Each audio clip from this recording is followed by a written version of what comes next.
Amén, hermanos. Entonces, como estábamos diciendo, agradecemos a nuestro Señor por esta posibilidad nueva que tenemos, amados hermanos, de poder estar juntos después de una semana para compartir la palabra del Señor. Yo quisiera orar también después de que otros hermanos han orado y pedirle al Señor que nos ayude en esta noche. Señor, te damos gracias. Gracias, amado Dios, porque podemos recurrir a ti, Señor, confiados que en tu palabra, Señor, está tu vida, Señor, está tu espíritu. Y queremos pedirte, Señor, que sea tu palabra la que nos ilumine, nos alimente en esta noche, Señor. Te agradecemos, Señor, porque tú eres nuestro Padre por los méritos de tu Hijo Jesucristo. Y hoy somos una familia, somos uno en ti, Señor. Señor, no queremos confiar en nosotros, no queremos confiar en fuerzas humanas, sino queremos confiar en tu espíritu, en tu palabra, en tu provisión, amado Dios. Y en esta noche, amado Señor, te suplico, te pido, Señor, que seas tú el que estés hablando. Prepara los corazones de cada uno de nosotros para que podamos recibir tu palabra en un terreno muy fértil y que pueda llevar fruto para vida eterna. Te lo pedimos en el nombre precioso de tu Hijo amado, Cristo Jesús. Amén. Amén.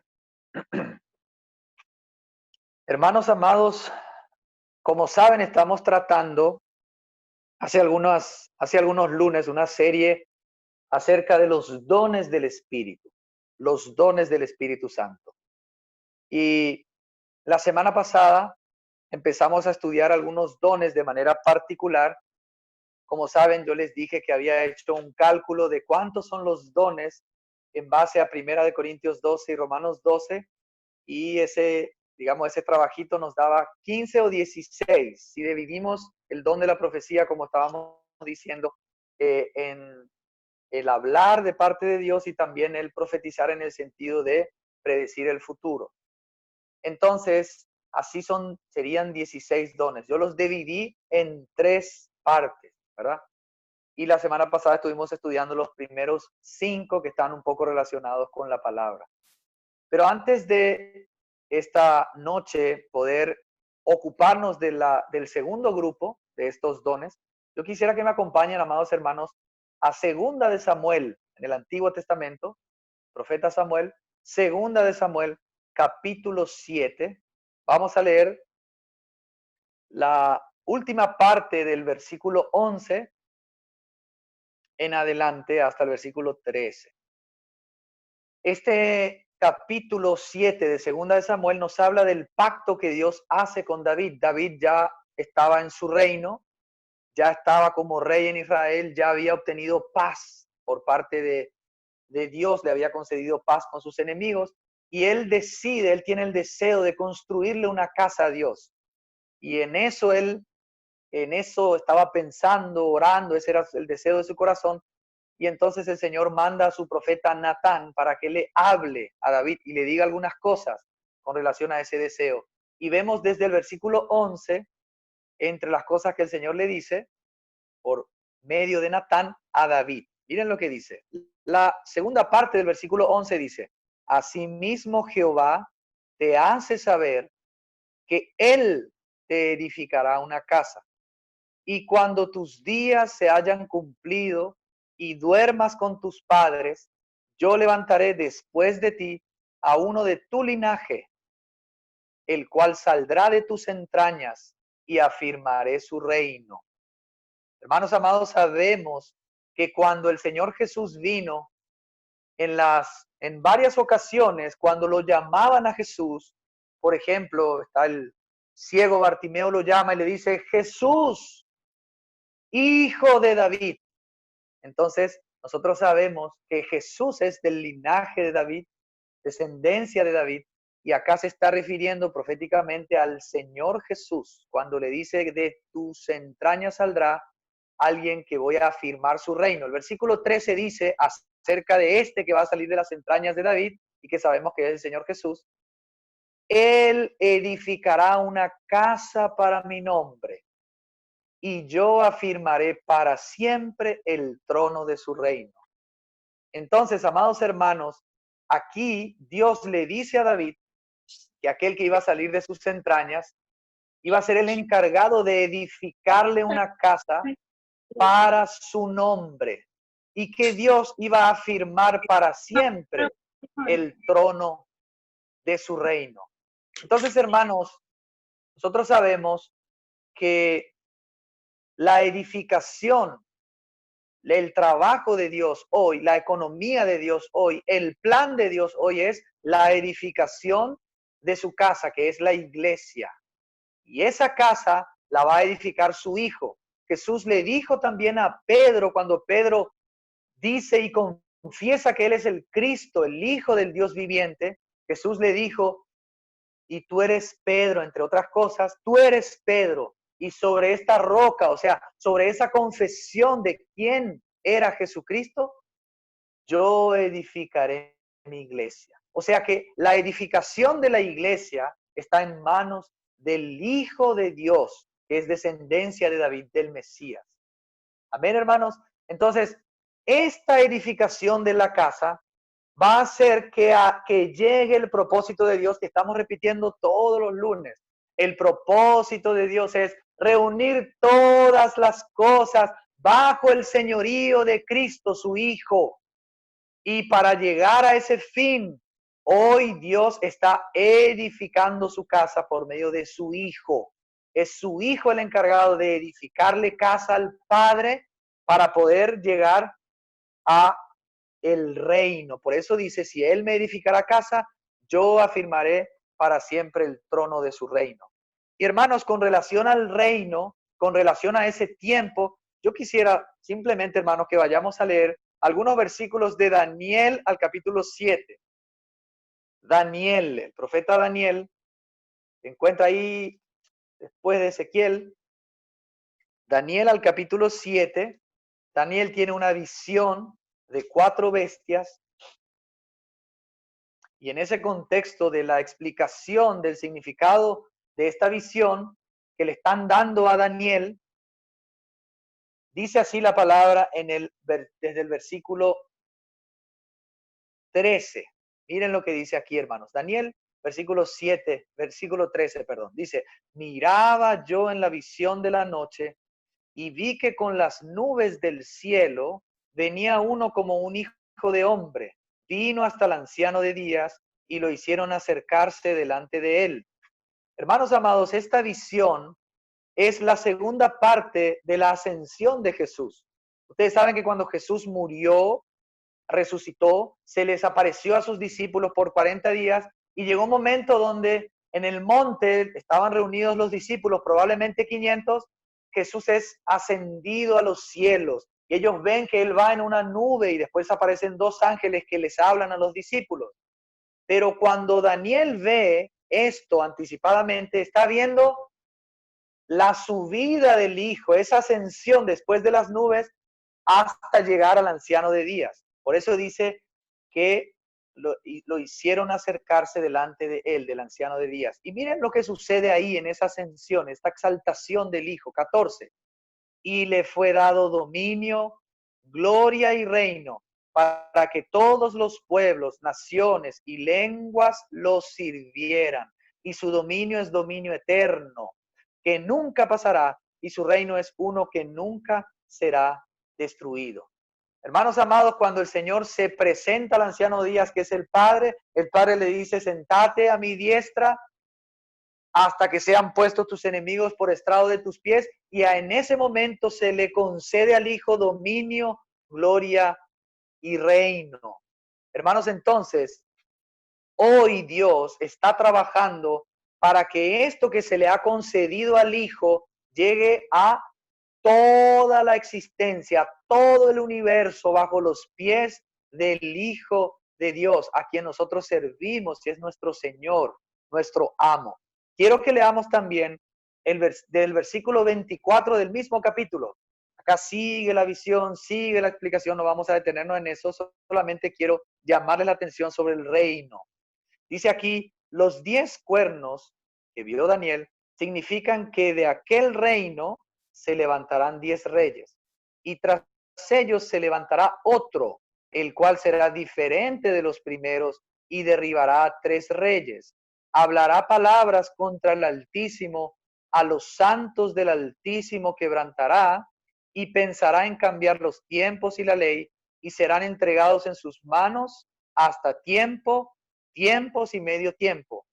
Este que se levanta de aquellos 10 reyes, que se levanta tras ellos, es ese cuerno pequeño que crece, y está hablando del anticristo, que, amados hermanos, hoy se está preparando la plataforma para que estos 10 reyes puedan entregarle el poder al anticristo, y cuando este hombre, que es la bestia, el hombre de pecado, la iniquidad, la abominación desoladora, suba, él va a hablar palabras contra el Altísimo. Dice que a los santos del Altísimo quebrantará, y le van a ser entregados los tiempos y la ley por un tiempo, tiempos y medio tiempo. Ese lenguaje es 3 años y medio. Pero versículo 26, miren lo que dice, amados hermanos. Pero se sentará el juez, y le quitarán su dominio, para que sea destruido y arruinado hasta el fin, y que el reino, el dominio y la majestad de los reinos debajo de todo el cielo sean dados a los pueblos, al pueblo de los santos del Altísimo, cuyo reino es reino eterno, y todos los dominios lo servirán y obedecerán. Amados hermanos, cuando llegue aquel día donde el juez de los jueces, el Señor Jesús, vuelva como juez para juzgar a la tierra con equidad, Él va a destruir al anticristo y va a establecer su reino aquí en la tierra como corresponde, y van a participar de ese reino, y le va a ser entregado a sus santos, a su pueblo también ese reino, para que todos, sin excepción, lo sirvan y lo obedezcan. Ese es el plan, ese es el fin, ese es el propósito, esa es la meta a la cual nos estamos dirigiendo, y ese día va a llegar. Y, amados hermanos, yo creo que está muy cerca ese día, así que debemos estar ahí firmes y pendientes, velando, orando, escuchando, buscando del Señor y siendo perseverantes en la comunión de la iglesia, porque el medio para llegar a ese fin es la edificación, es la iglesia. Por eso Dios hoy está preocupado, está ocupado, no preocupado, ocupado ¿en qué? En edificar su iglesia. Amados hermanos, es en este contexto de la edificación de la casa de Dios, de la iglesia, amadísimos hermanos, que nosotros debemos acercarnos a estudiar los dones del Espíritu Santo. Porque esta edificación, que es la edificación de la casa de Dios, se realiza por medio del Señor Jesucristo y a través de su Espíritu. Por eso los dones del Espíritu Santo son muy importantes que los estudiemos, porque no es con fuerza, no es con ejército, sino con el Espíritu de Dios que se edifica esta casa, que es la iglesia. Y por eso es necesario que seamos capacitados primeramente por Dios para poder, por medio de esos dones que hemos recibido, ministrar a Dios, como dice en Primera de Pedro, capítulo 4, versículo 10, y voy a leer ese versículo. Primera de Pedro, capítulo 4, verso 10, dice: cada uno, según el don que ha recibido, ministrelo a los otros como buenos administradores de la multiforme gracia de Dios. Entonces, hermanos, estamos en esto. Yo creo firmemente que el Señor quiere que estudiemos cuáles son los dones, que no ignoremos cuáles son los dones del Espíritu, que los analicemos según la palabra, y con ayuda del Señor ir descubriendo cuáles son esos dones y que podamos manifestarlos para poder ministrar la multiforme gracia de Dios en la edificación de la iglesia, porque es eso que el Señor está haciendo hoy para llegar a eso que leímos en Daniel. Estamos cerca, hermanos, cerca de ese tiempo, y entonces debemos estar en la administración y en la economía de Dios, involucrados en los negocios del Padre, no solamente en los nuestros, sino abandonar, negarnos a nosotros, amar al Señor, interesarnos de sus intereses y ocuparnos en sus negocios que tienen que ver con la edificación de su casa. Es necesario que se predique el evangelio, es necesario que se hable la palabra, es necesario que se ore por los enfermos, es necesario que se manifiesten los dones milagrosos, de los cuales vamos a hablar en esta noche, hermanos, para que esta edificación sea eficaz y sea aprobada y el Señor pueda tener un canal libre a través del cual manifieste su poder. Amén. Entonces, hermanos, en esta noche vamos a ocuparnos del segundo grupo. Yo he dividido en 3 grupos, como les dije. La semana pasada vimos los dones relacionados con la palabra de Dios. La palabra de sabiduría, palabra de conocimiento. Vamos a pedir a los hermanos que pongan silencio, por favor, el micrófono. El hermano Claudio le vamos a pedir que ponga silencio, por favor. O a Dana le vamos a pedir ahí que nos ayude para silenciar.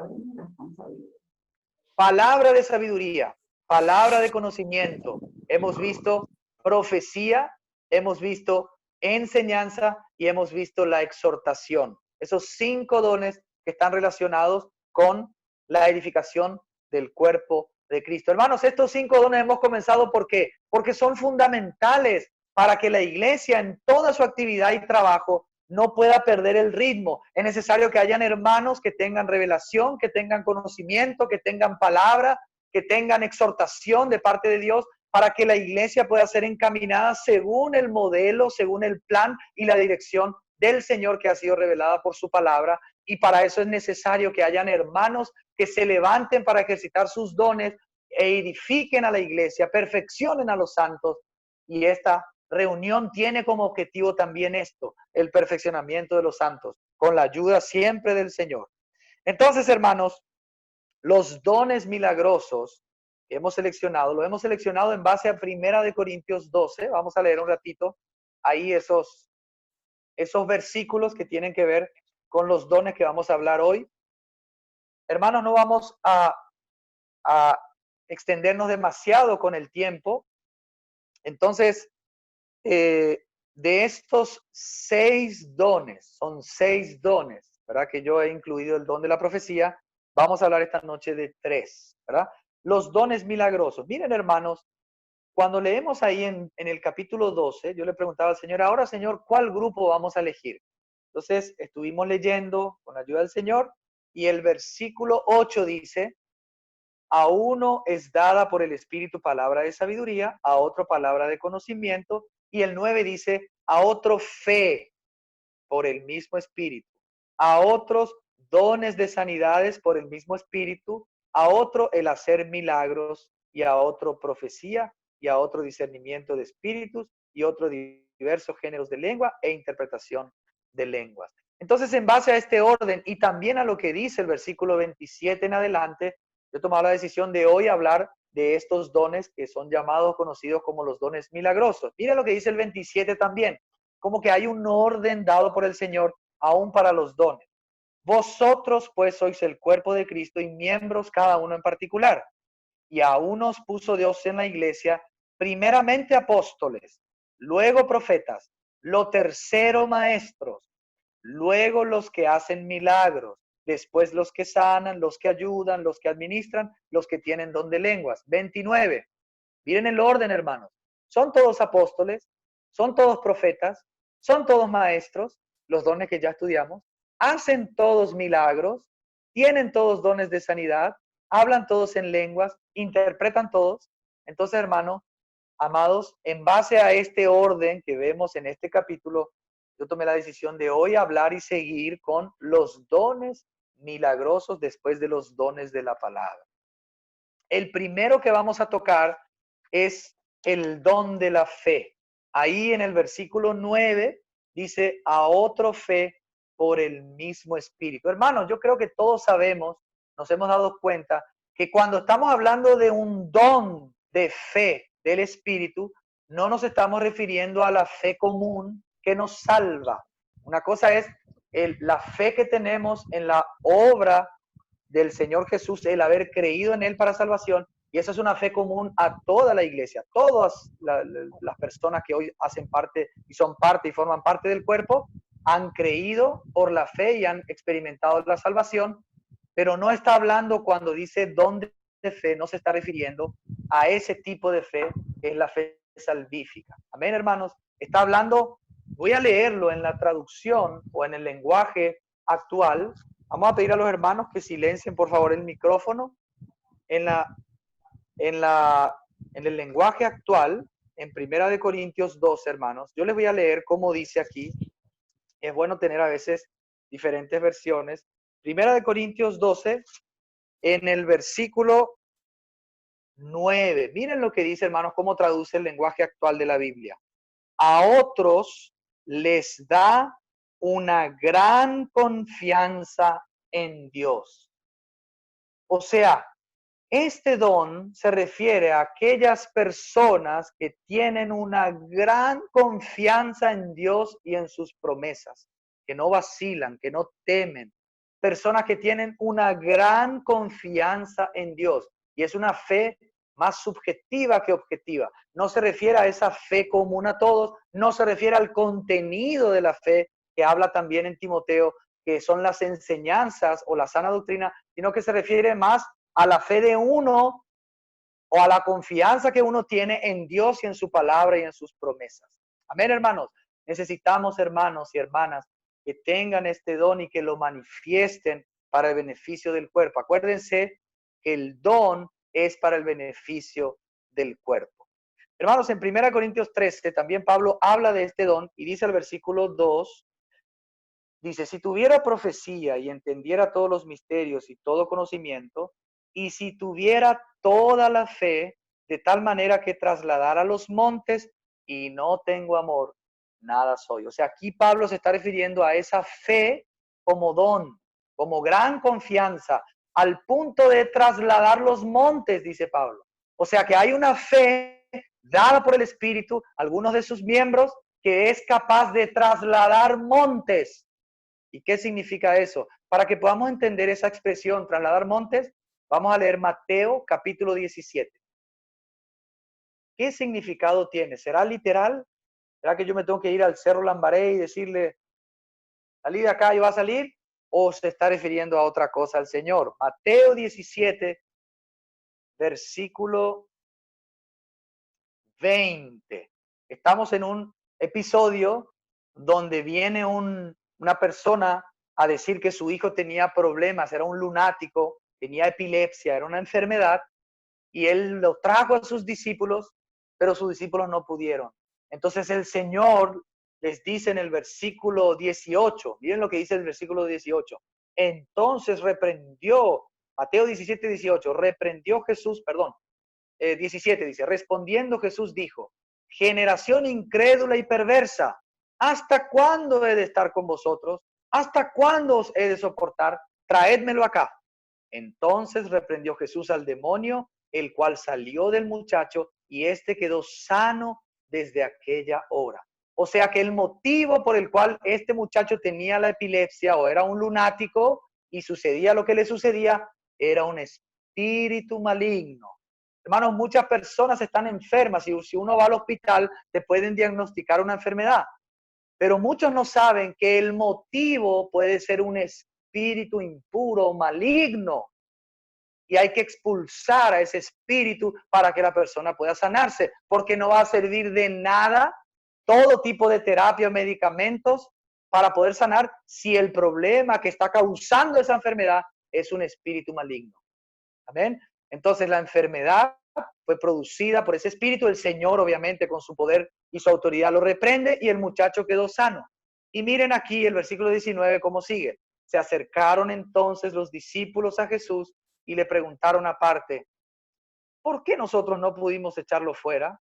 Jesús les dijo, por vuestra poca fe. De cierto os digo que si tenéis fe como un grano de mostaza, diréis a este monte, pásate de aquí allá y se pasará, y nada os será imposible. Aquí de vuelta el Señor dice que si tenemos un poco de fe, el Señor dice un poco de fe, pero el don de la fe inclusive es gran confianza en Dios, podremos decir a quién, a este monte, pásate de aquí y se pasará, de aquí allá y se pasará, y nada os será imposible. Hermanos amados, esta era una expresión que se usaba en la época del Señor Jesús, era como un proverbio y significaba hacer algo extremadamente difícil o imposible. O sea, cuando hablamos de un monte, estamos hablando de un obstáculo, de algo que se interpone en nuestro camino y que impide que podamos avanzar. Entonces es algo extremadamente difícil de superar o es imposible que podamos quitarlo. Y para ese tipo de situaciones nosotros necesitamos del don de la fe, de mucha y gran confianza en el Señor para poder decirle a ese monte o a esa dificultad, fuera de aquí, en el nombre del Señor Jesús, por su palabra, salí de acá o superamos esa prueba y quitamos ese obstáculo para seguir avanzando. Hermano, en nuestra vida cristiana siempre hay obstáculos, siempre hay dificultades, siempre hay situaciones difíciles y aún como iglesia, cada vez más, hermanos, vamos a enfrentar dificultades que van a ser como montes grandes y que nos van a parecer imposibles de poder superar. Y entonces en ese contexto es necesario que en la iglesia hayan hermanos y hermanas que tengan ese don y lo pongan en práctica para poder decirle a ese monte que se salga de ahí para que podamos avanzar. Y nada nos será imposible, dice el Señor. El Señor lo dice. Y si lo dice el Señor, hermanos, tenemos que creer. Amén. Hermanos amados, vamos a leer otro pasaje que nos puede ayudar a entender esta expresión de monte. Zacarías capítulo 4. Está casi al final, hermanos, del Antiguo Testamento. Zacarías capítulo 4. Esta es una palabra que el profeta da acerca de Zorobabel, que era un gobernador y que iba a ser utilizado en el tiempo del regreso de Israel del exilio. Él era como el gobernador en Jerusalén y estaba a cargo de la reconstrucción del templo. Recuerden que fue destruido el templo, ellos fueron exiliados muy lejos de su país, estuvieron por muchos años fuera y cuando volvieron, algunos empezaron este trabajo de la reconstrucción. Y Zorobabel era un personaje importante en ese contexto. Y miren lo que dice el versículo 6 del capítulo 4 de Zacarías. Entonces siguió diciéndome, esta es palabra de Jehová para Zorobabel. Y dice, no con ejército, ni con fuerza, sino con mi espíritu, ha dicho Jehová de los ejércitos. Verso 7. ¿Quién eres tú, gran monte? Delante de Zorobabel serás reducido a llanura. Él sacará la primera piedra entre aclamaciones de qué bella es. Después me fue dirigida esta palabra de Jehová. Las manos de Zorobabel echarán el cimiento de esta casa y sus manos la acabarán. Así conocerás que Jehová de los ejércitos me envió a vosotros, porque los que menospreciaron el día de las pequeñeces se alegrarán al ver la plomada en la mano de Zorobabel. Se dieron cuenta, hermanos, que en el trabajo de la reconstrucción y en medio de esta profecía se hace una declaración muy grande en el versículo 7. Se dice, ¿quién eres tú, gran monte? Delante de Zorobabel serás reducido a llanura. Hermanos, aquí se puede interpretar de tres maneras este gran monte en ese contexto. La primera es una alusión a los escombros que se acumularon después de la destrucción del templo, alrededor del templo, y que formaron como una montaña. Entonces era una montaña de escombros. Y en ese contexto se le puede decir a una persona con fe, ¿quién eres tú, gran monte? Delante de Zorobabel serás hecho llanura, dice la palabra, amados hermanos. Pero también se puede ver que podría interpretarse como una oposición de aquellas personas que no querían que se reconstruyera el templo. O sea, otra imagen como de un gran obstáculo, un gran monte, que era la oposición de aquellos enemigos que querían impedir la reconstrucción del templo, de la casa de Dios. O también el desánimo o la indiferencia del mismo pueblo al ver esas ruinas tan grandes para que puedan reactivarse y poder trabajar para la obra de la reedificación del templo. Entonces, hermanos, esta declaración, ¿quién eres tú, gran monte?, debe ser hecha por aquellos hermanos que tienen gran fe o el don de fe en Dios y en su palabra, para que le puedan desafiar esa dificultad, para que podamos desafiar a esas dificultades que se pueden presentar en nuestras vidas no solamente individualmente, hermanos, sino también como cuerpo. Hermanos, yo sé de muchos de ustedes que hoy están enfrentando dificultades grandes como una montaña, ¿verdad, hermano? Que a veces nos levantamos y decimos, esto es una montaña, es un monte, no lo voy a poder superar. Esto me quita la paz, me quita el sueño, me desespera, me preocupa. Pero podemos en ese momento, hermanos, si tenemos ese don, declarar y confiar en Dios y desafiar a ese monte con la gran fe, nada nos será imposible.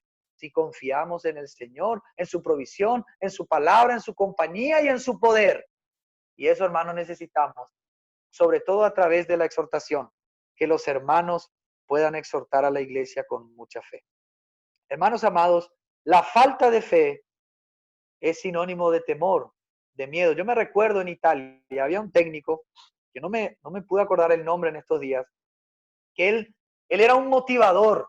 Y antes de los partidos, él motivaba y evidentemente se enteró que yo era cristiano y que tenía reuniones con mis compañeros porque me hablaba siempre del Señor e inclusive en sus discursos, digamos, para poder motivar a los jugadores en la semana, me hablaba del Señor.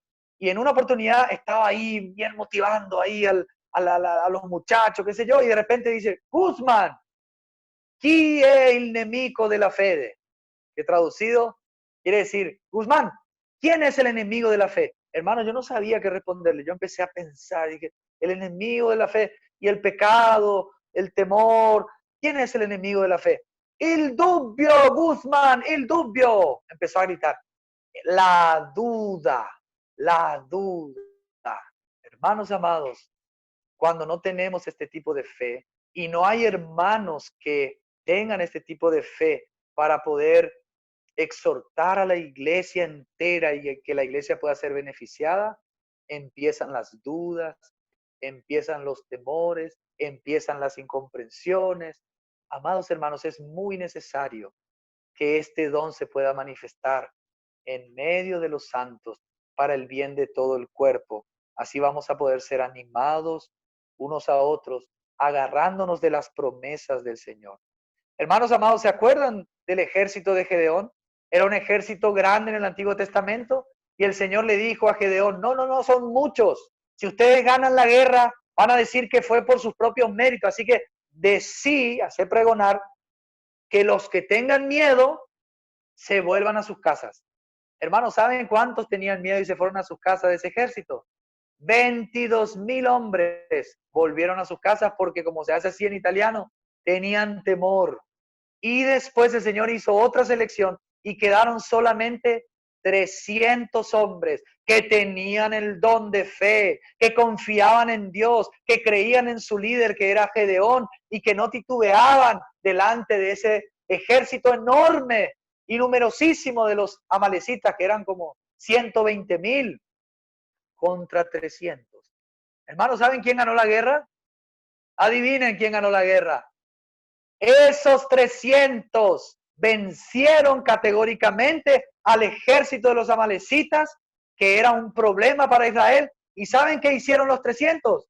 Confiaron en Dios, confiaron en su líder, no movieron un dedito. Fue Dios solo el que obtuvo la victoria, pero a través de aquellos 300 que confiaron en Dios, que permanecieron fieles a Dios y que eran necesarios para la victoria porque daban gloria al amado Dios de Israel. Hermanos, necesitamos de esos vencedores, necesitamos de esos 300 en la iglesia para que se levanten y puedan ayudar a que las batallas del Señor puedan ser ganadas en todos los aspectos en la vida de iglesia. Amados hermanos. Hermanos, yo no sé si ustedes conocen a un siervo del Señor del 1800 que se llama George Mueller. Es un gran siervo del Señor que predicó, que fue misionero, pero este siervo fue conocido mayormente ¿por qué? Por su gran fe, por el don de la fe. Este hombre decidió, él es del periodo del 1805, vivió hasta el 1898. Y este hombre, amados hermanos, tenía tanta fe en su Dios y en la provisión de su Dios, que él decidió con su esposa empezar a albergar niños huérfanos. ¿Y saben cuántos niños metió en su casa? De una, 30 niñas, comenzó con 30 niñas, hermano. Imagínense eso, uno dice, ¿verdad? Uno dice 30, metió en su casa 30 y les daba de comer, les daba educación, les daba cuidado. Fue tanto ese ministerio y la confianza que tenía Müller en Dios que ya no dio abasto su casa, tuvieron que construir un edificio, llegaron a albergar a más de 2,000 niños en 5 hogares diferentes. Hermanos, ¿ustedes piensan que Müller era una persona muy rica? ¿O que él había firmado un contrato con una empresa multinacional para recibir todos los meses la provisión? Hermanos, hay testimonios que dicen que este hombre se sentaba en la mesa con los niños, con los platos vacíos porque no había comida, con los cubiertos y decía, niños, vamos a agradecer al Dios de los dioses, al Señor de señores, al Todopoderoso por la comida. Y los niños se miraban y empezaba a orar y agradecía por la comida. Y cuando terminaba de orar y de agradecer, ¿saben lo que sucedía? Toc, toc, toc, toc. Llamaban a la puerta, abría, señor Müller, mire, acá nos sobró una provisión de tal, y acá nos, adelante, adelante, y llegaban las provisiones. Milagrosamente, por más de 30 años, esta persona mantuvo a muchísimos niños de la calle alimentados, cubiertos, con educación, y él dependía del Señor. Ese tipo de fe, que es una fe extraordinaria en la provisión de Dios, necesitamos que se levante en la iglesia. Necesitamos que hayan hermanos y hermanas que confíen extraordinariamente en ese Dios extraordinario que puede proveer a cada uno de nosotros y vencer sus batallas por medio de su cuerpo. Hermanos, yo anoté 2 frases de George Müller. La primera, él tiene muchas frases. La primera dice así: la fe no opera en el reino de las posibilidades. No hay gloria para Dios en lo que es humanamente posible. La fe empieza donde termina el poder del hombre. Atención, la fe empieza donde termina el poder del hombre. Gloria al Señor. Escuchen otra frase de George Müller. Cuando Dios ordena que se haga algo, atención hermanos, abramos los oídos del corazón. Cuando Dios ordena que se haga algo para la gloria de su nombre, Él tiene la capacidad y la disposición de buscar y encontrar a los individuos y a los medios que se requieren para realizarlo. O sea que si la obra es de Dios, Dios va a encontrar a las personas y va a encontrar los medios y va a proveer no solamente las personas, sino también los medios para que esa obra que es suya se pueda realizar. Hermanos, qué triste escuchar y ver que muchos dicen que es una obra de Dios, las cosas que están haciendo, y lo único que hacen es promocionar para pedir dinero. Están mendigando dinero diciendo que sirven a un Dios grande. Inclusive yo estuve leyendo en una página de Facebook de un orfanato que estaban ayudando hasta las cifras que tienen que gastar por los meses, cada mes. Hermanos amados, yo no quiero juzgar ni condenar a nadie, pero si la obra es de Dios y si Dios mandó, Él se va a ocupar y a Él hay que pedirle y Él va a proveer, porque es su obra, es su iniciativa. Entonces debemos, amados hermanos, entender que si el Señor nos llama a cumplir una obra, si el Señor nos llama a hacer una tarea, debemos creer que Él nos llamó, que Él va a proveer y confiar en Él y pedirle a Él, inclusive recriminarle a Él, porque Él nos llamó. No recriminarle, perdón, no quería usar esa palabra, pero exigirle a Él con mucha fe y con mucho respeto, pero decirle, Señor, tú me llamaste, Señor, tú me enviaste, Señor, tú me encargaste, Señor, espero que tú proveas y creo en tu provisión. Yo conocí a un hermano en Italia, el hermano Roberto lo conoce, el hermano Gianni Rigamonti, era un hermano que escribía muchos libros y son de mucha ayuda a la iglesia, ¿verdad? En su obra. Y a este hermano lo conocí así en una de las iglesias y una vez me invitó a comer a su casa. Entonces fui a comer a su casa y le dije, ¿hace cuánto que sirven usted al Señor? Y nosotros servimos al Señor. Hace 30, 40 años que servimos al Señor y hacen campamentos. Es una obra maravillosa la del hermano con su esposa. Y le digo, hermano, ¿y cómo sobrevivieron? O sea, ¿cómo se sustentaron en estos 40 años? ¿Saben lo que me respondió el hermano? Por medio de la provisión de Dios, por la fe. Ah, ok, por la fe. Entonces, están recibiendo aportes todos los meses. No, no, no, a ver, me volvió a repetir, por la fe. Dios se ocupa de nosotros. Y entonces empecé yo pero ¿cómo hacen? O sea, ustedes tuvieron hijos, fueron al colegio, inclusive a la universidad algunos, o sea, ¿y cómo hicieron? Y hermano, te puedo contar algunas cosas y me contó una anécdota su señora. Me dijo en una oportunidad estábamos sin pasta dental. Teníamos comida, pero se nos acabó la pasta dental. No teníamos más dinero para comprar pasta. ¿Y qué hicimos? Teníamos el cepillo, había agua y le pedimos al Señor con la familia, Señor, provee. Terminamos de orar después de pedir que provea una pasta dental y vino un misionero a Italia y nosotros lo hospedamos en nuestra casa. Y ese misionero al irse, al retirarse, nos dijo, tengo un obsequio para ustedes que traje. ¿Saben lo que tenía? Una pasta dental enorme. Dice, nunca había una pasta dental tan grande, hermano.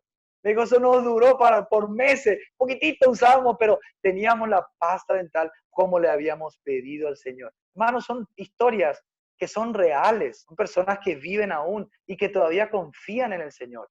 Y ese tipo de fe es ese don, esa gran confianza que queremos que se manifieste en la iglesia.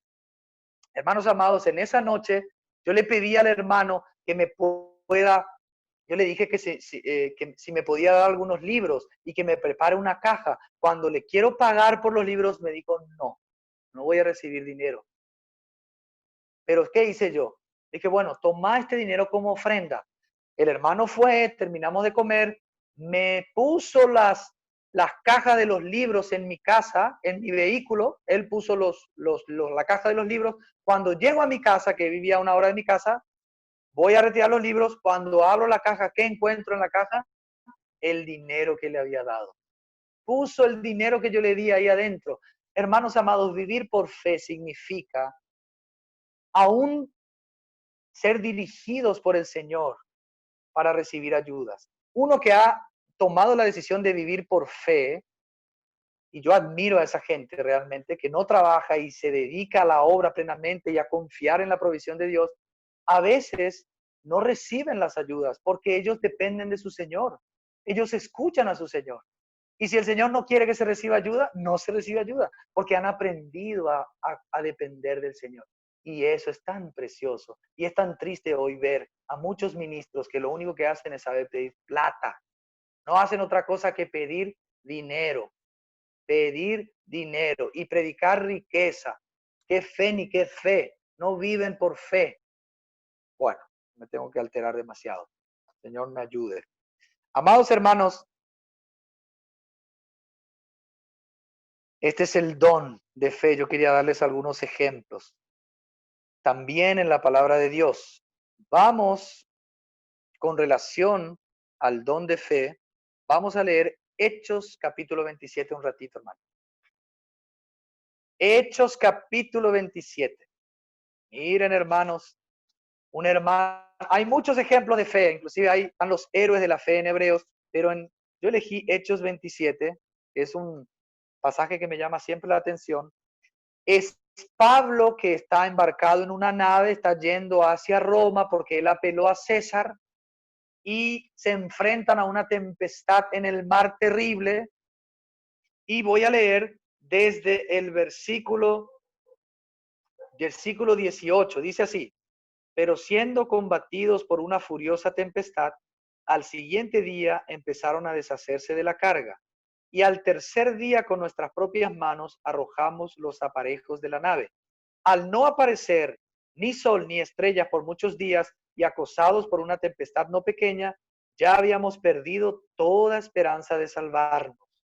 Entonces Pablo, como hacía ya mucho tiempo que no comíamos, puesto en pie en medio de ellos, dijo: habría sido por cierto conveniente haberme oído y no zarpar de Creta tan solo para recibir este perjuicio y pérdida.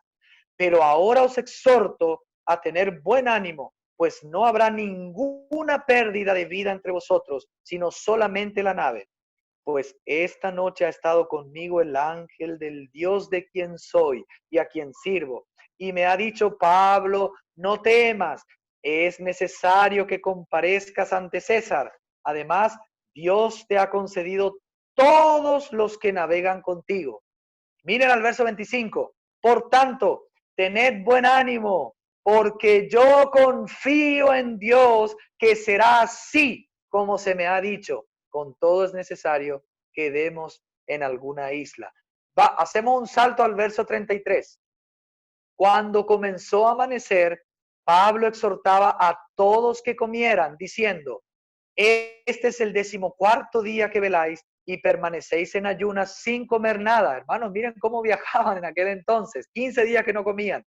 Por tanto os ruego que comáis por vuestra salud, pues ni aun un cabello de la cabeza de ninguno de vosotros perecerá. Hermanos, qué fe que tenía Pablo en ese Dios que había mandado su ángel para fortalecerlo, para animarlo, y él creía firmemente. Hermanos, yo sé que a veces el Señor a nosotros nos habla, nos da palabra, nos da promesas, hasta hay profecías que se dicen en favor nuestro, pero después de tiempo es casi como que nos olvidamos de esa palabra y dejamos de creer. Pero Pablo confiaba en lo que le había dicho Dios, y exhortaba a todas estas personas a poder comer, porque ya estaban por morir, pero él les garantizó que ni un solo cabello. Hermanos, ¿saben cuántas personas eran? Dice ahí en el versículo 37. Y éramos todas las personas en la nave 276. 276 personas. Todos se salvaron y Pablo creyó en lo que el Señor le dijo. Hermanos, es muy importante que podamos ver este don de la fe, el don de la fe. Este don de la fe, amados hermanos, es como que abre las puertas para los dos dones siguientes, el don de sanidad y el don de milagro. Hermanos, si tenemos ese don de fe, yo creo que eso es como una cadena, una consecuencia para que las sanidades y los milagros se verifiquen en la obra y en la iglesia. Don de sanidad. Vamos a hablar del don de sanidad y por último el don de milagros y ya terminamos esta noche, hermanos.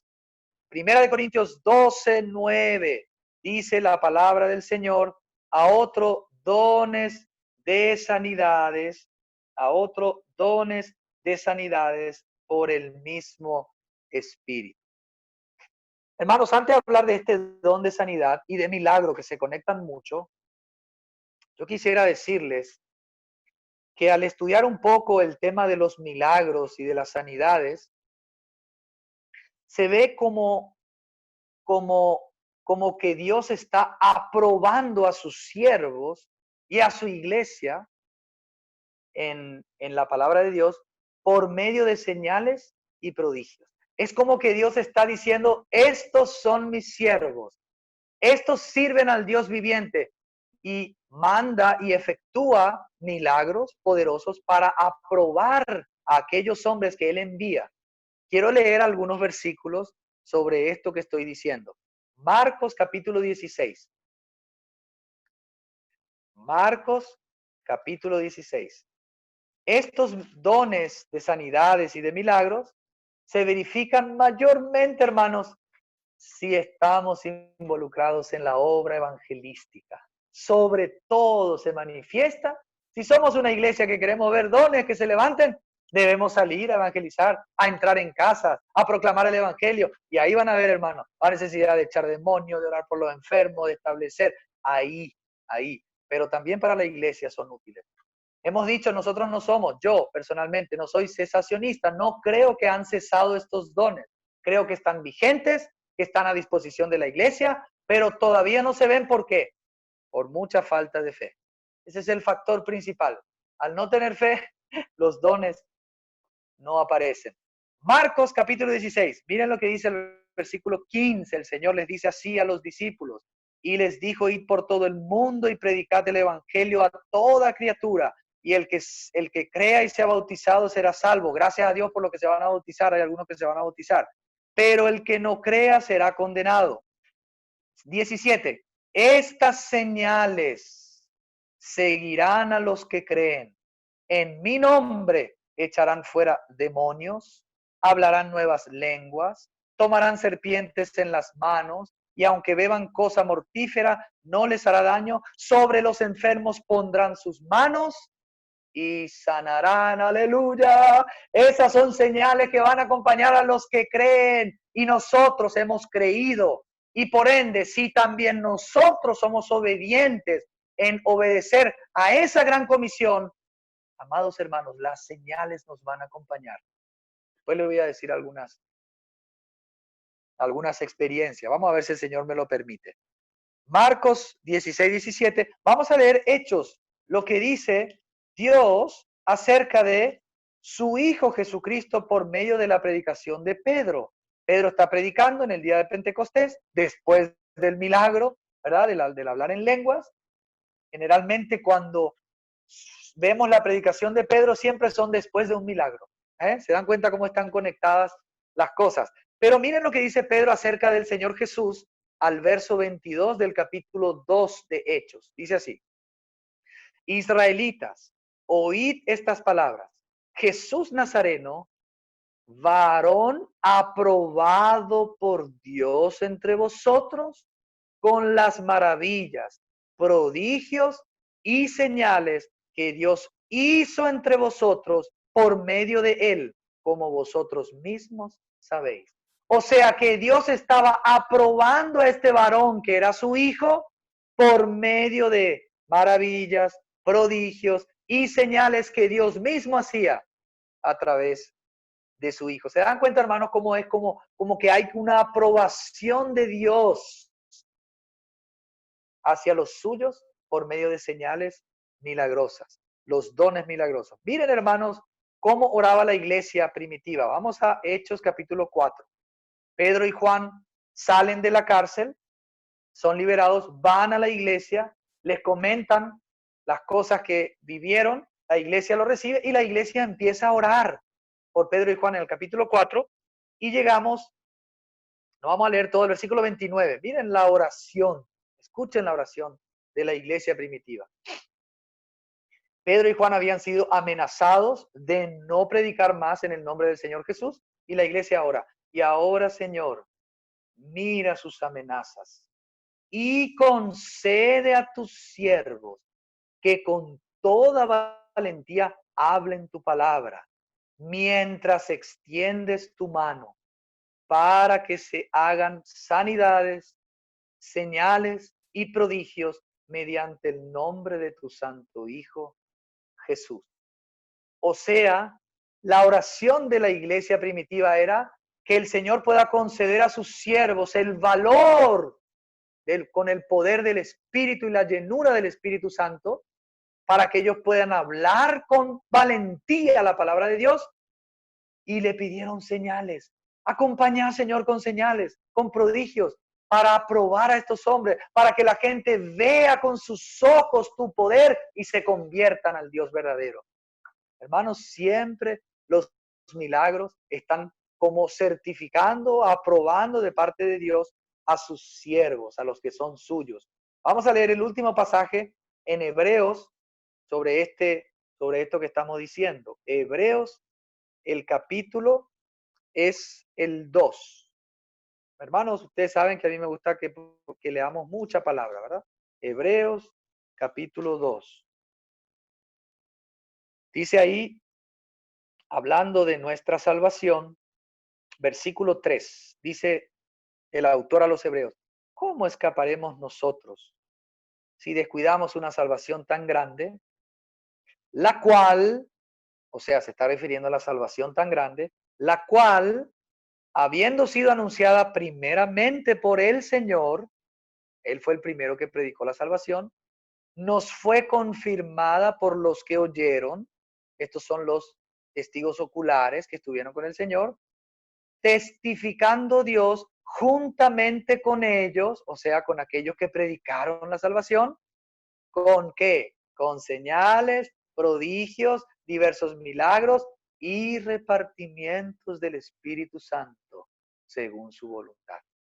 Hermanos, queremos ver señales, prodigios, milagros, repartimientos del Espíritu Santo.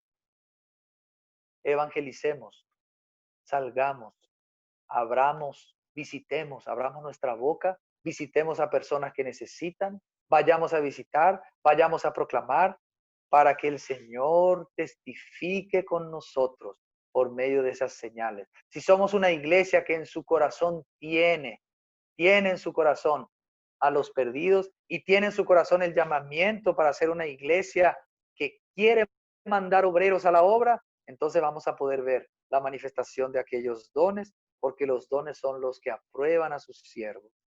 Hermanos amados, este don es el poder del Espíritu Santo para sanar a los enfermos. Pedro en Hechos 9 dice que sana a Eneas. En Hechos capítulo 3 también sanan a un cojo, Pedro y Juan. Pero yo quiero llamarles la atención a Hechos capítulo 3, hermanos, para que no nos confundamos sobre este don de sanidad. Y ya vamos terminando, amados hermanos, esta noche.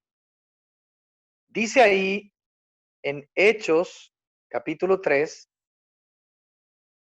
que Pedro y Juan subían desde el versículo 1 juntos al templo a la hora novena, que era la de la oración. Y había un hombre cojo de nacimiento que era llevado y dejado cada día a la puerta del templo, que se llama la Hermosa, para que pidiera limosna a los que entraban en el templo. Este, cuando vio a Pedro y a Juan que iban a entrar en el templo, les rogaba que le diera limosna.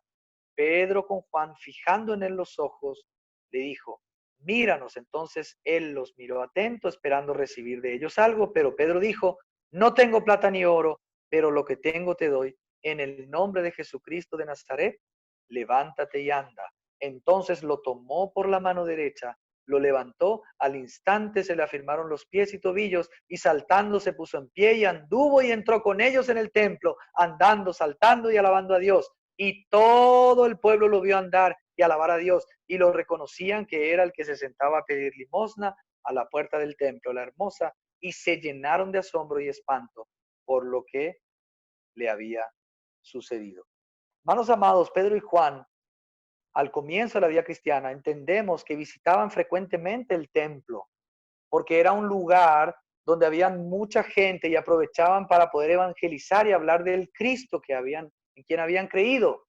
Y muy probablemente no era la primera vez que vieron a este cojo, pero en un momento determinado el Espíritu Santo fue el que ordenó y creó la situación para que Pedro y Juan lo sanaran.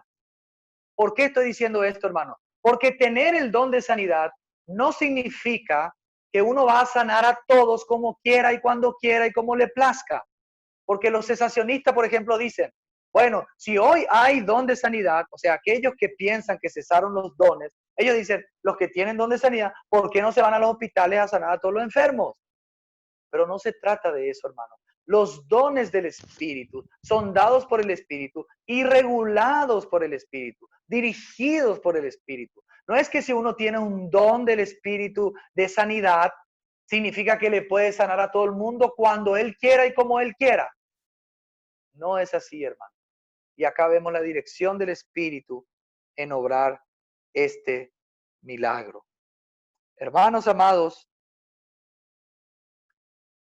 acá surge una pregunta, hermanos. Que no, vamos a hacer después esa pregunta. Vamos a leer Hechos, capítulo 9, versículo 30 y... Perdón, Hechos capítulo 4. Hechos capítulo 4. No, eso ya leímos, perdón, hermanos. El versículo que quería leer, vamos a leer Hechos 19, amados hermanos, perdón. Hechos capítulo 19, para ver también el ejemplo de Pablo. Miren, hermanos, Pablo también, que tenía este don de sanidad, lo que sucedió en Asia, en el ministerio de Pablo en Asia. Dice desde el versículo 10 en adelante que Pablo continuó por espacio de 2 años, de manera que todos los que habitaban en Asia, judíos y griegos, oyeron la palabra del Señor Jesús, y hacía Dios milagros extraordinarios por mano de Pablo, de tal manera que hasta los pañuelos o delantales que habían tocado su cuerpo eran llevados a los enfermos y las enfermedades se iban de ellos y los espíritus malos salían. O sea que Pablo categóricamente tenía el don de sanidad. Eso lo podemos ver también en Hechos 28, cuando él llega al final de su viaje, prácticamente llegando a Italia, él dice que llega a una isla de Malta, y en esta isla de Malta lo habían recibido muy bien con todos los que estaban con él, y en el versículo 7 dice del capítulo 28, en aquellos lugares había propiedades del hombre principal de la isla llamado Publio, quien nos recibió y hospedó solícitamente 3 días. Y aconteció que el padre de Publio estaba en cama, enfermo de fiebre y de disentería. Pablo entró a verlo y después de haber orado, le impuso las manos y lo sanó. Viendo esto, también los otros que en la isla tenían enfermedades venían y eran sanados, los cuales también nos honraron con muchas atenciones y cuando zarpamos nos proveyeron de todo lo necesario. Hermano, ¿por qué leo esto de Pablo? ¿Por qué leí lo de Pedro? Porque, hermanos amados, aunque estos hombres tenían el don de sanidad, no lo usaban, como estaba diciendo recién, egoísticamente o según una dirección humana. El mismo Pablo dice que tenía un aguijón en la carne y le pidió a Dios que lo sanara. Pablo dice que deja a uno de sus colaboradores, que era Trófimo, en una ciudad enfermo. Otro de sus colaboradores era Timoteo, que también sufría de frecuentes enfermedades, y Pablo le aconseja que beba vino. Y la pregunta es, si él tenía el don de sanidad, ¿por qué no lo sanó? Hermanos, voy a leer un comentario de la Biblia del Recobro, del hermano Winnesley, que ya no está con nosotros, porque creo que nadie va a poder explicar mejor del por qué Pablo no utilizó este don de sanidad para sanar a sus colaboradores. Miren lo que dice un comentario de un pasaje de la Biblia que les estaba diciendo recién. ¿Por qué dejó enfermo el apóstol a uno que tenía una relación tan íntima con él sin hacer una oración de sanidad por él? ¿Por qué no ejerció su don de sanidad para sanar a Timoteo de su enfermedad estomacal en vez de indicarle que usara de medios naturales para curarse?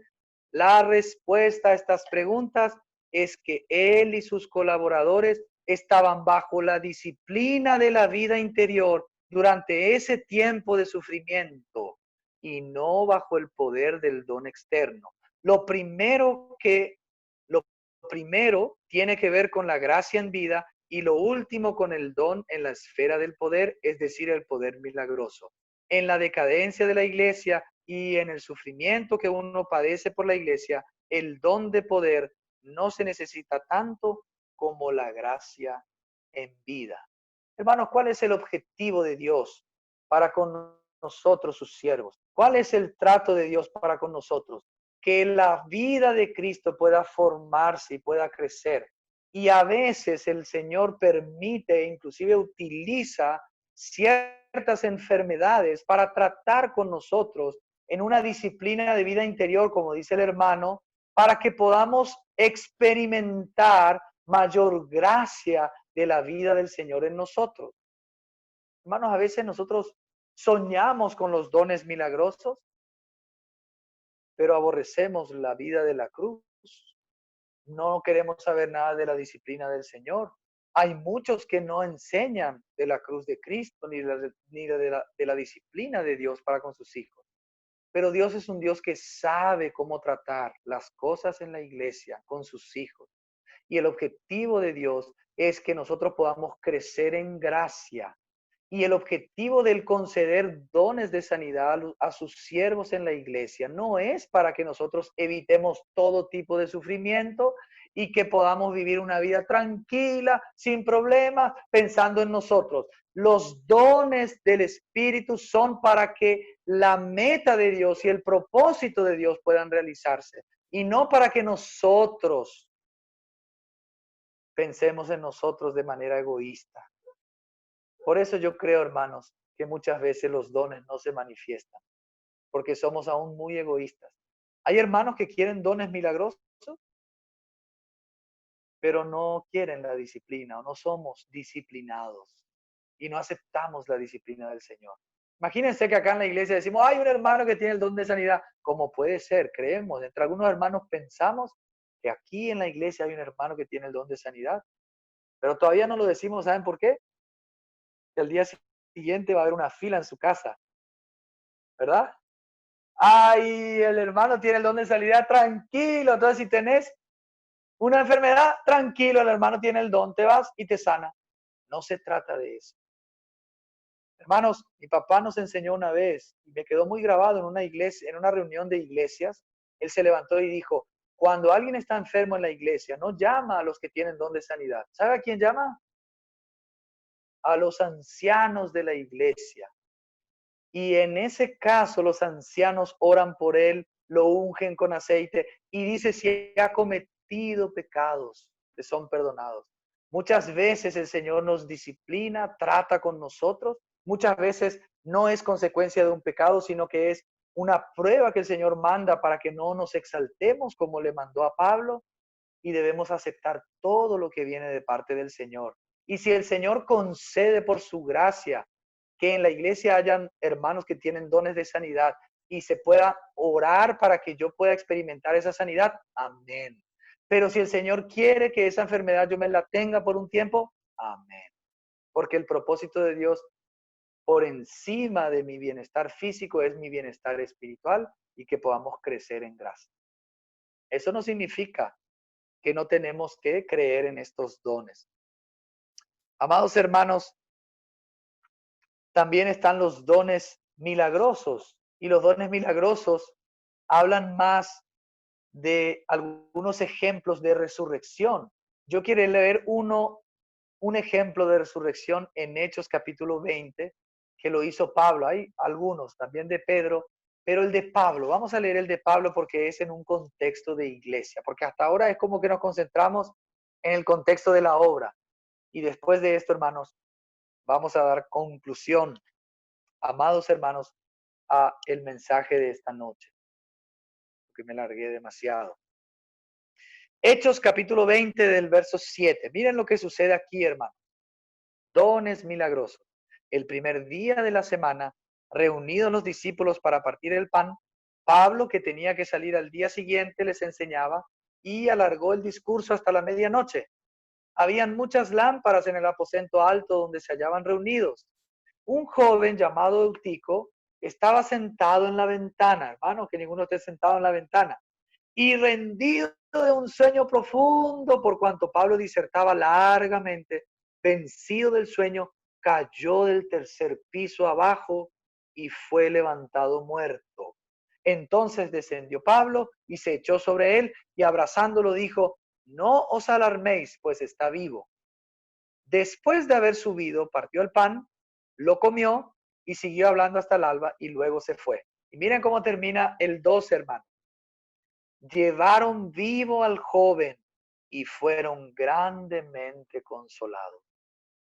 O sea, hermanos, los dones milagrosos sirven también en el contexto de la iglesia local para que seamos grandemente consolados y animados por estos milagros que suceden aún si tenemos fe en este Señor grande y si tenemos ese don para poder ejercitarlo. Pero vamos a hacer de cuenta que hay un hermano que tiene el don de milagros. Tampoco, hermanos, debemos pensar que si ese hermano se nos muere alguien en la iglesia, lo vamos a invitar para que lo resucite. ¿Por qué?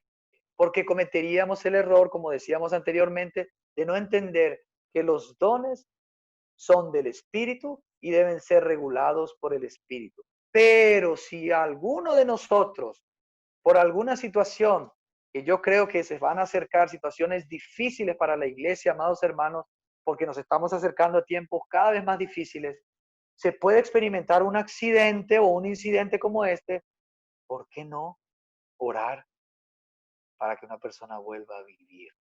Porque hay dones milagrosos que se pueden manifestar aún en ciertos contextos según la operación del Espíritu de Dios. Hermanos, para terminar hoy, Quiero leer Hechos 17, versículos 5, 6 y 7. Aquí estamos en el viaje misionero, hablando del apóstol y sus colaboradores, y llegan a la ciudad de Tesalónica. Y dice, celosos entonces los judíos que no creían, tomaron consigo algunos ociosos hombres malos con los que juntaron una turba y alborotaron la ciudad. Asaltaron la casa de Jasón e intentaban sacarlos al pueblo. Pero como no los hallaron, trajeron a Jasón y a algunos hermanos ante las autoridades de la ciudad, gritando, estos que trastornan el mundo entero también han venido acá, y Jasón los ha recibido. Todos ellos contravienen los decretos de César, diciendo que hay otro rey, Jesús.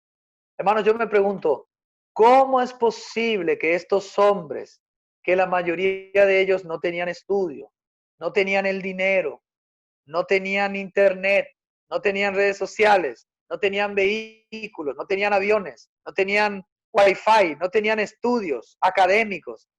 ¿Cómo es posible que trastornaron el mundo entero antiguo? ¿Cómo es posible? Hermanos, Hechos 1:8 dice, pero recibiréis poder cuando haya venido sobre vosotros el Espíritu Santo y me seréis testigos en Jerusalén, en Judea, en Samaria y hasta lo último de la tierra. En Zacarías 4:6 dice, no es con fuerza ni con ejército, sino con mi espíritu. En Hechos 7 nosotros vemos a Esteban que estaba lleno de sabiduría y del Espíritu Santo y no podían resistir a sus palabras ni al espíritu de sus palabras. No podían resistir la sabiduría y el espíritu con que hablaba. Hermanos amados, estos hombres dependían plenamente del Espíritu de Dios. Hoy nosotros tenemos muchos avances, muchas comodidades, y si nosotros utilizamos bien estas cosas, hermanos, claro que pueden ser de ayuda para la extensión del reino de Dios aquí en la tierra, pero muchas veces son un obstáculo para dejar de confiar plenamente en Dios y confiar en otras cosas que no son Dios, para dejar de descansar en Dios, de creer en Dios, de depender absolutamente y por todo de Dios. Hermanos, si nosotros comemos un plato de comida todos los días, es solamente por la gracia de Dios. Si nosotros estamos reunidos acá en este momento, es solamente por la gracia de Dios. Hermanos, que el Señor nos ayude, me ayude a que podamos esforzarnos en la gracia, a poder ser hombres y mujeres que confían de verdad en nuestro Señor, que quieren y anhelan y desean poder experimentar estos dones aún milagrosos en estos tiempos para la edificación de su casa, porque es necesario salir a predicar, salir a echar demonios, poner las manos sobre los enfermos para que se sanen los de afuera y los que están aquí en la iglesia también, según la dirección del Espíritu. Estos dones son para la iglesia y para el beneficio de la iglesia y debemos creer y que estas historias que fueron realidad, que sucedieron de verdad, puedan estimularnos a que podamos movernos en nuestro contexto para ser una iglesia ferviente que confía en el Señor. La palabra dice, maldito el hombre que confía en el hombre. Yo quiero orar, amados hermanos, en esta hora, pidiéndole al Señor que nos ayude a que aprendamos a confiar solamente en su poder, en su palabra y en su espíritu. Amado Dios, en esta noche te agradecemos porque hemos podido ver algunos ejemplos en tu palabra de aquellos dones que tú, Señor, por tu soberanía diste a tus siervos, testificando juntamente con ellos, Señor, acompañando y aprobando a estos hombres como a tu Hijo por medio de señales, prodigios, maravillas. Señor, sabemos que estamos viviendo un tiempo donde seguramente se está acercando un momento muy difícil que tendremos que enfrentar y necesitamos de tu poder, necesitamos de tus dones, Señor, que nos has dado. Y aún si nos quieres dar otros dones, Señor, estamos dispuestos, abiertos para recibirlos, Señor, para experimentarlos. Señor, te pido que tengas misericordia de nosotros. Te pedimos perdón, Señor, porque muchas veces no confiamos en ti como deberíamos. y ayúdanos, Señor, a poder invocar tu nombre, a confiar plenamente en tu poder y en tu provisión para ser aprobados por ti, Señor, en este tiempo que nos toca vivir. Te lo pedimos en el nombre de Jesús. Amén.